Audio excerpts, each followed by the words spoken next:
મિત્રો કરંટ ટોપિકમાં હું પીનલ આપ સૌનું સ્વાગત કરું છું। કરંટ ટોપિકમાં આજે વાત કરી રહ્યા છે એક એવા અભ્યાસની કે જે આઈઆઈટી ખડગપુર દ્વારા દેશના 49 શહેરો પર કરવામાં આવ્યો છે। 49 મોટા શહેરો પર અભ્યાસ કરવામાં આવ્યો છે કે જેને સાંભળીને કદાચ આપણને નવાઈ લાગે પણ એને આપણે ટેકનિકલી થોડુંક પ્રેક્ટિકલી સમજવાનો પ્રયાસ કરીશું। અભ્યાસમાં એવું સામે આવ્યું છે કે જે શહેરો રાત્રે વધુ પ્રકાશિત હોય છે, જે શહેરોમાં વધુ પ્રકાશ જોવા મળે છે, એવા શહેરોમાં ગુનાઓ વધ્યા છે।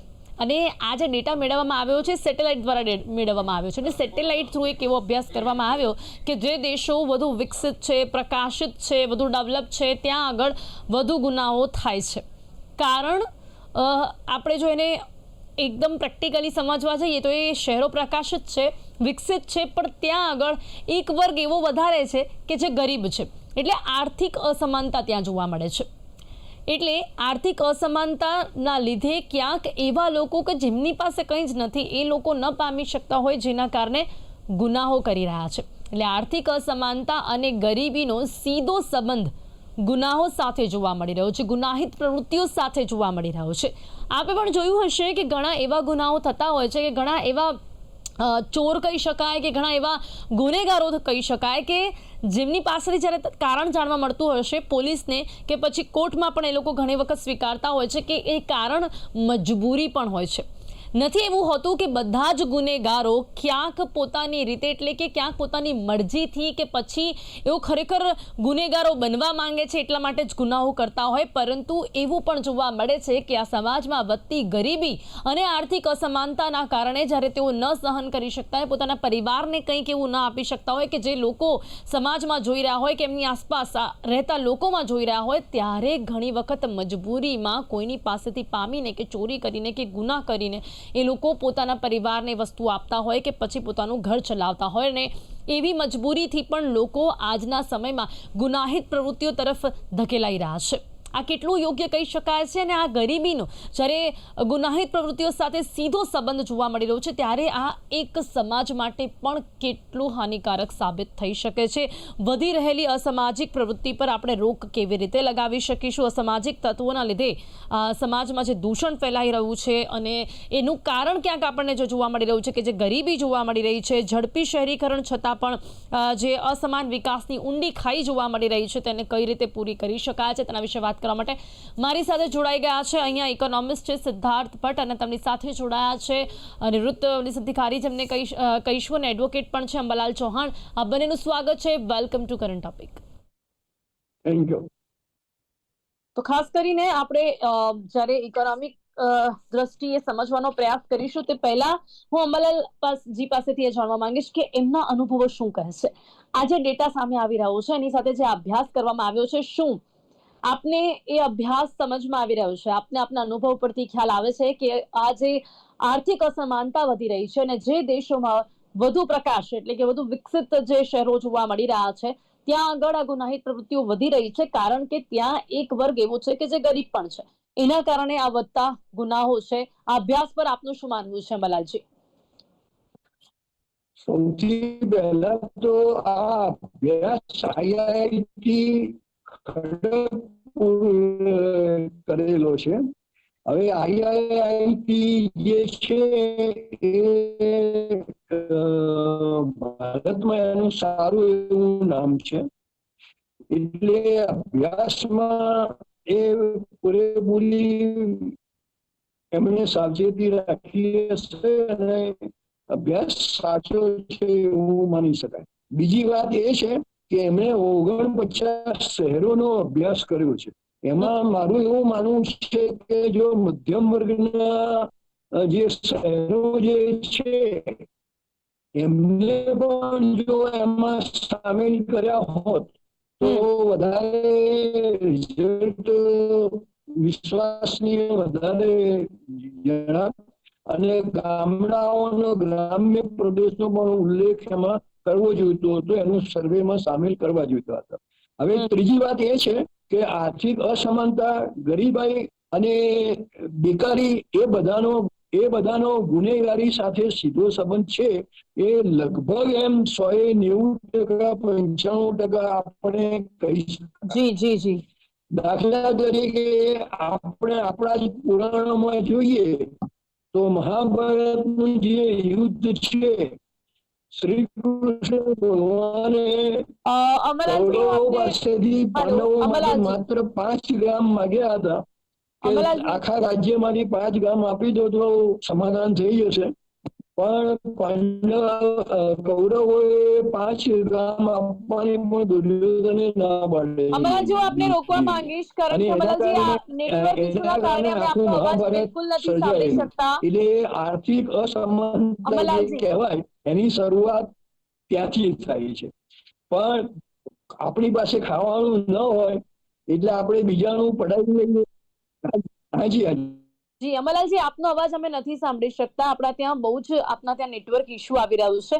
તો હું સિદ્ધાર્થભાઈની સાથે આ ચર્ચાને આગળ વધારીશ, પણ હું આશા રાખું છું કે ત્યાં સુધી આપ આપના નેટવર્ક ઇશ્યુને સોલ્વ કરીને વાઈફાઈની સાથે કનેક્ટ કરીને અમારી સાથે જોડાઓ. અમે આપને બિલકુલ નથી સાંભળી શકતા. જી સિદ્ધાર્થજી, હવે વાત આ ડેટા ઉપર કરીએ. પહેલા તો આપને આ ડેટા સમજમાં આવ્યો છે. આઈઆઈટી ખડગપુર દ્વારા 49 મોટા શહેરો પર અભ્યાસ જે કરવામાં આવ્યો છે, શું કહેશો તેની માટે? આને આપ ઇકોનોમિકલી કઈ રીતે આ કઈ ની દ્રષ્ટિએ કેવી રીતે જોઈ રહ્યા છો કે પ્રકાશની ચમક ને આર્થિક પ્રવૃત્તિનો સંકેત માની 49 શહેરોની તુલના કરાઈ છે? સેટેલાઇટમાંથી આ ડેટા મેળવાયા છે અને જેમાં એવું જાણવા મળી રહ્યું છે કે જ્યાં પ્રકાશ વધુ છે ત્યાં પ્રકાશિત શહેરોમાં ગુનાઓ વધુ જોવા મળી રહ્યા છે. સિદ્ધાર્થજી. એક ઇરિલેવન્ટ એક અભ્યાસ કર્યો છે જે એની સાથે કોઈ જ્ઞાન સૂચકનો પણ સંબંધ નથી. જી બિલકુલ, આદિ આપણને પણ એવું નવાઈ લાગે કે આ કેવા પ્રકારનો અભ્યાસ છે અને શું તેમાંથી કહેવા મળી રહ્યું છે, પરંતુ એક્ઝેક્ટલી મને જે સમજમાં આવે છે, સિદ્ધાર્થભાઈ કદાચ તમે એને સુધારો પણ કરી શકો, કે પ્રકાશિત એટલે મને લાગે છે કે વિકસિત શહેરો હોય એટલે ત્યાં આગળ બધા બહુ જ લોકો એવા હોય કે જેના કારણે શહેર મોટો શહેર કહેવાય કાં તો ડેવલપ્ડ કહેવાય, પણ એ જ જગ્યા પર એટલે એ જ શહેરમાં એટલા જ ગરીબ પણ હોય, એટલે અમુક વર્ગ ગરીબ હોય એટલે ત્યાં આગળ આર્થિક અસમાનતા થઈ અને એટલે એ જે ગરીબ લોકો છે કદાચ ગુનાહિત પ્રવૃત્તિઓ તરફ વળી રહ્યા છે, જેટલું મને સમજમાં આવી રહ્યું છે. જી આપનું શું માનવું છે? જી, આ કમ્પ્લીટ એક સેન્સલેસ એનાલિસિસ છે અને જે સંસ્થાએ કર્યું એ તો ટેકનોલોજીની સંસ્થા છે. એને આ ગુનાખોરી રાષ્ટ્રીય રક્ષા શક્તિ યુનિવર્સિટીએ કર્યું હોય તો એ સમજીએ, સોશિયલ સાયન્સ વાળાએ કર્યું હોય તો એ સમજીએ, અને જે સેમ્પલિંગ કઈ રીતે લેવામાં આવ્યા છે એ પણ મેટર કરતું હોય છે. બીજું મુદ્દો અહીંયા એ છે કે આપણે થોડા ઇતિહાસમાં જતા રહીએ, ભૂતકાળમાં જતા રહીએ. તો પેલા વાલિયો લૂંટારો હતો. વાલિયા લૂંટારામાંથી વાલ્મીકીજી બન્યા. તો એ વાલિયો લૂંટારો એટલે લૂંટારો જ કહેવાય. જી જી જી બિલકુલ. પછી જે સૌરાષ્ટ્રમાં રહેતા હશે ને તો એમને ખબર હોય બહારવટિયા કહેવાય. એ બહારવટિયા પણ લોકોને લૂંટી લેતા હતા. અને આજના સમયમાં જોઈએ તો સાયબર ફ્રોડ થઈ રહ્યા છે. હવે સાયબર ફ્રોડને અને હા, એ વસ્તુ બરાબર કે જ્યાં બિજલી અને બેન્ડવિથ હોય ને, આ બે ફંડા, બિજલી અને બેન્ડવિથ, તો ત્યાં સાયબર ફ્રોડના શક્યતા વધી જાય. એટલે શહેરોમાં વીજળીની સમસ્યા નથી હોતી એટલે ડિજિટલ ફ્રોડ ત્યાં થતો હશે. જ્યાં ઇન્ટરનેટનો વ્યાપ વધારે હોય ત્યાં ડિજિટલ ફ્રોડ વધારે થાય. પરંતુ આપણે એમ માનીએ કે ભાઈ પેલું ચેઇન સ્નેચિંગ થયું તો જ્યાં ભીડ હોય ત્યાં ચેઇન સ્નેચિંગ થાય. તો એનો મતલબ એવો નથી કે ગ્રામીણ વિસ્તારમાં ગુનાખોરી ના થતી હોય. ગ્રામીણ વિસ્તારમાં પણ શહેરો કરતા વધારે ગુનાખોરી થતી હોય છે, પણ એ રિપોર્ટ નથી થતા હોતા. હવે આપણું ભારતનું જે શિરડી છે અને એની બાજુમાં શિરડીમાં એવો ઇતિહાસ છે કે ત્યાં ઘરમાં તાળા જ નથી હોતા. જી જી જી કદાચ આપણે શનિ સિંગાપુરની આ વાત કરી રહ્યા છો સિદ્ધાર્થજી, કે ત્યાં આગળ એવું હોય છે કે હા, ત્યાં આગળ શનિ મહારાજનું. હા, જી જી જી, ત્યાં આગળ દરવાજા નથી હોતા, તાળા તો હવે શું, ત્યાં દરવાજા જ નથી હોતા વર્ષોથી. એટલે અલ્ટિમેટલી આ બધી વસ્તુ નીતિ અને રીતિ સાથે કનેક્ટેડ છે. એટલા માટે જ તાળાનો જે કન્સેપ્ટ આવ્યો તો આપણે કહેવાતું તો ખંભાતી તાળા છે. એટલે આ અચ્છા, હવે વાત એમ આવે કે જ્યાં જો આ અભ્યાસ એવું કહેતો હોય કે જ્યાં શહેરીકરણ વધારે છે ત્યાં ગુનાખોરી વધારે છે, તો મેક્સિમમ શહેરીકરણ ગુજરાતમાં થયેલું છે. તો ગુજરાતમાં ગુનાઓનું પ્રમાણ અને યુપી બિહારમાં ગુનાઓનું પ્રમાણ ક્યાંથી કમ્પેર થઈ શકે? યુપી બિહારમાં આજે પણ લાઇટો નથી અને સૌથી વધારે ગુનાઓ ત્યાં થાય છે. એટલે લોજિક આવી રીતે બેસે નહીં. મુંબઈમાં ઓછામાં ઓછા ગુનાઓ થાય છે. દિલ્હીમાં વધારે થાય છે. તો પોપ્યુલેશનની દ્રષ્ટિએ મુંબઈમાં સૌથી વધારે વસ્તી છે. પણ એમ તો દિલ્હી ડેવલપ્ડ કહી શકાય, દિલ્હી પણ એવો જ પ્રકાશિત શહેર કહી શકાય. દિલ્હીમાં બધું જ છે, આપણા દેશની રાજધાની છે, અને ત્યાં આગળ આપણે એ જોઈએ છીએ કે આવું જોવા મળે છે. તો એક રીતે આપણે આ ડેટાને ભૂલી જઈએ સિદ્ધાર્થભાઈ, પણ પ્રેક્ટિકલી જો આ વાતને સમજીએ, જે મેં સમજ્યું એ વાત ઉપર જો આપણે ચર્ચા કરીએ કે ચલો આ ડેટા અને જે પણ કંપની હમણાં જે કંઈ પણ કર્યું છે બહુ ઇરેલેવન્ટ લાગે છે, પણ શું આપના અનુભવો એક ઇકોનોમિસ્ટની દ્રષ્ટિએ આપ ક્યાંક આ જુઓ છો કે આપણા દેશમાં આવી આર્થિક અસમાનતા વધી છે?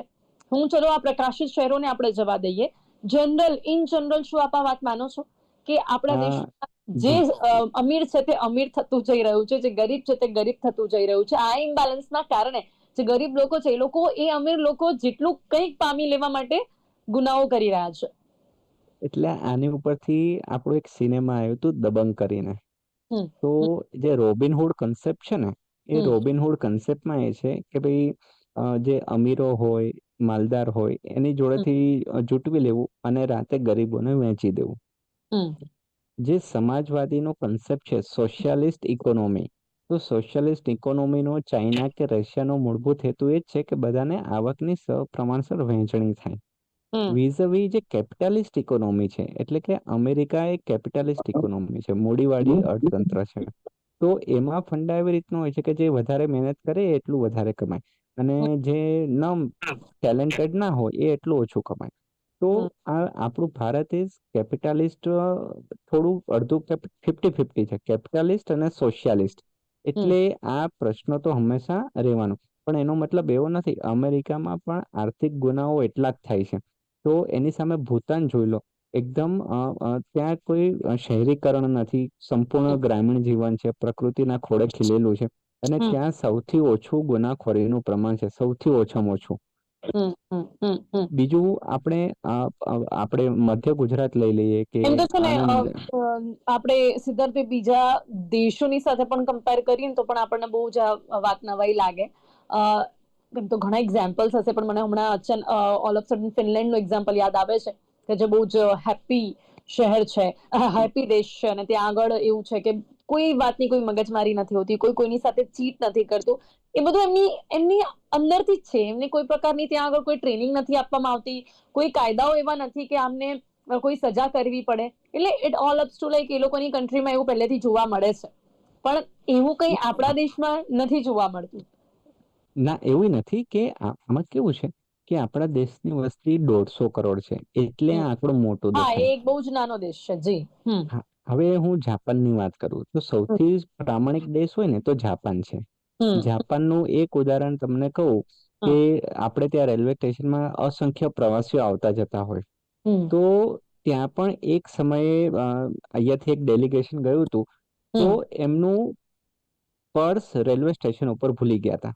તો ત્યાંની લોકલ પબ્લિકે 2 દિવસ એમને ગોતી પોલીસે મદદ કરી, અને બીજા દિવસે એ જ્યાં રહેતા હતા ને ઓસાકામાં, તો ત્યાં એમને હોમ ડિલિવરી કરવામાં આવી.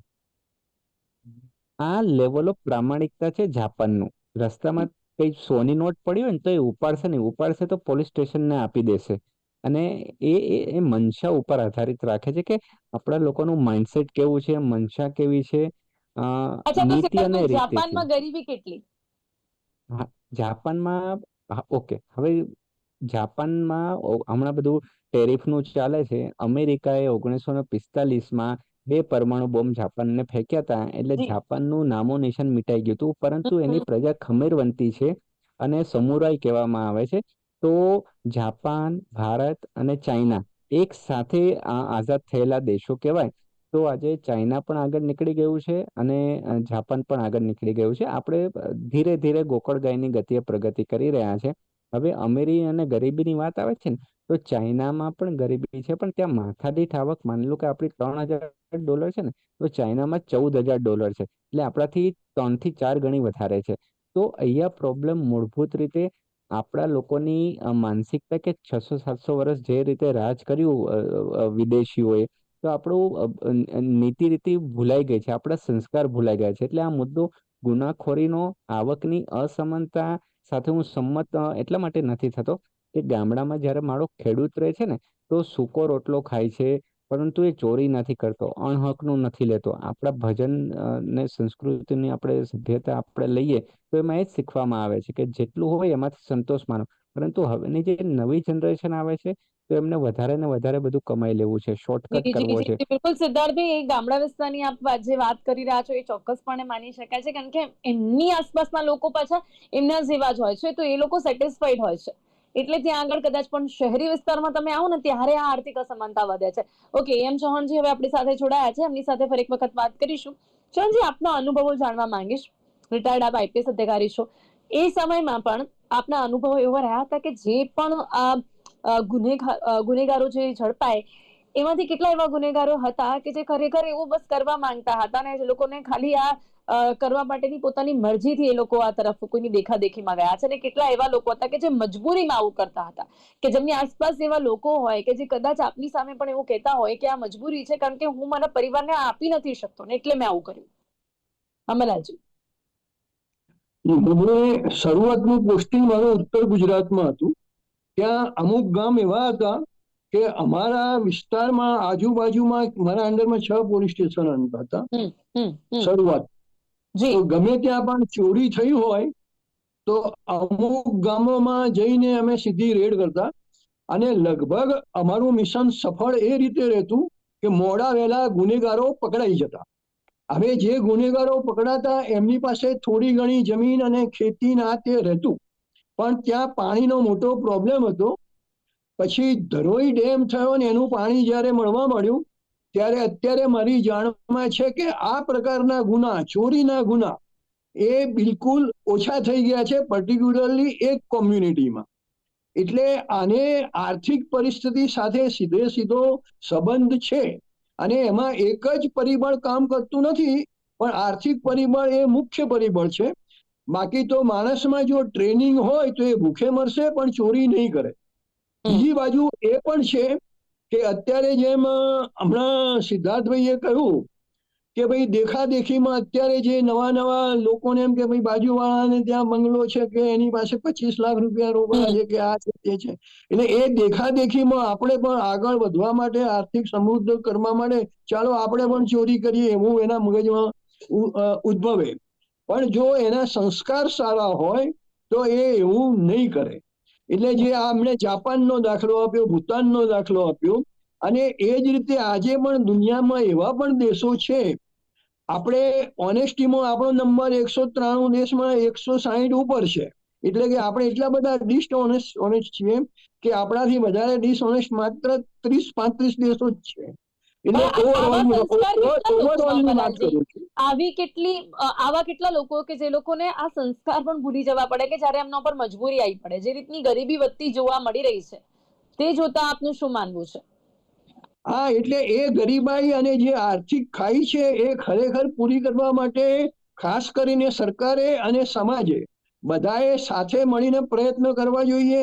દરેકને પોતાને 2 ટાઈમ્સ ખાવાનું સારી રીતે મળી રહે, અને એમની સર્વિસ જે જોબની કન્ડિશન્સ હોય એ સારી વ્યવસ્થિત હોવી જોઈએ, અને એમની પાસે જવા આવવાના સાધન અને જે કોઈ સામાજિક જીવન એ જીવતા હોય એ જો સારી રીતે જીવે તો મારું માનવું છે કે 190% લોકો બને ત્યાં સુધી આર્થિક રીતે ગુનેગારીમાં ફસાય નહીં. બાકી તમે જો અબજો ડોલરોની, અબજો રૂપિયાની વાતો કરતા હો તો એ ફેરફાર કરનારા, ચોરી કરનારા એ અબજો ડોલર પતિ જ હોય છે. દુનિયાના સૌથી કહેવાતા મોટા ધનપતિઓ જે છે એ પણ જાત જાતના સ્કેમ કરીને વધુ ને વધુ પૈસા એકત્ર કરવા, વધુ ને વધુ સત્તા એકત્ર કરવી, વધુ ને વધુ પોતાનું સામ્રાજ્ય વધારવું, એ પ્રકારના વિચારોમાં એ ખોવાયેલા રહેતા હોય છે. જ્યારે મોટે ભાગે સામાન્ય 70-80-90% પ્રજા એવી હોય છે, અને માણસ જાતનો એ સ્વભાવ છે કે બને ત્યાં સુધી કોઈ કંકાસ, કજિયો, ટંટો એ તે ઓરવો નહીં. એ એટલે એના સ્વભાવ ઉપર જાય છે, સંસ્કાર ઉપર જાય છે, એને કેવી ટ્રેનિંગ મળેલી છે એના ઉપર જાય છે. અને જે લોકો શરૂઆતથી જી ચોક્કસ ચોક્કસ, સમય બહુ જ ઓછો છે આપણી પાસે હવે. સિદ્ધાર્થજી, અંતમાં આપનું શું માનવું છે? આ આર્થિક અસમાનતાને દૂર કેવી રીતે કરી શકાય છે, અને ઇન ધી એન્ડ ગુનાખોરી અને ગરીબી શહેરી પડકાર છે ખરા આજના સમયમાં? સિદ્ધાર્થજી, ખૂબ જ ઝડપથી. ટૂંકમાં કહી દઉં કે આપણા દેશમાં જ્યારે ગોંડલ અને ભાવનગર જેવા મહારાજા આવશે, એટલે કે એવા પોલિટિશિયનો આવશે અને એવા અધિકારીઓ આવશે, તો ફરી પાછું આપણું ભારત સમૃદ્ધ થઈ જશે. અને જ્યાં સુધી આવા લૂંટારાઓ રાજનેતાઓ હશે ત્યાં સુધી પ્રજા લૂંટાશે અને આપણો દેશ લૂંટાશે.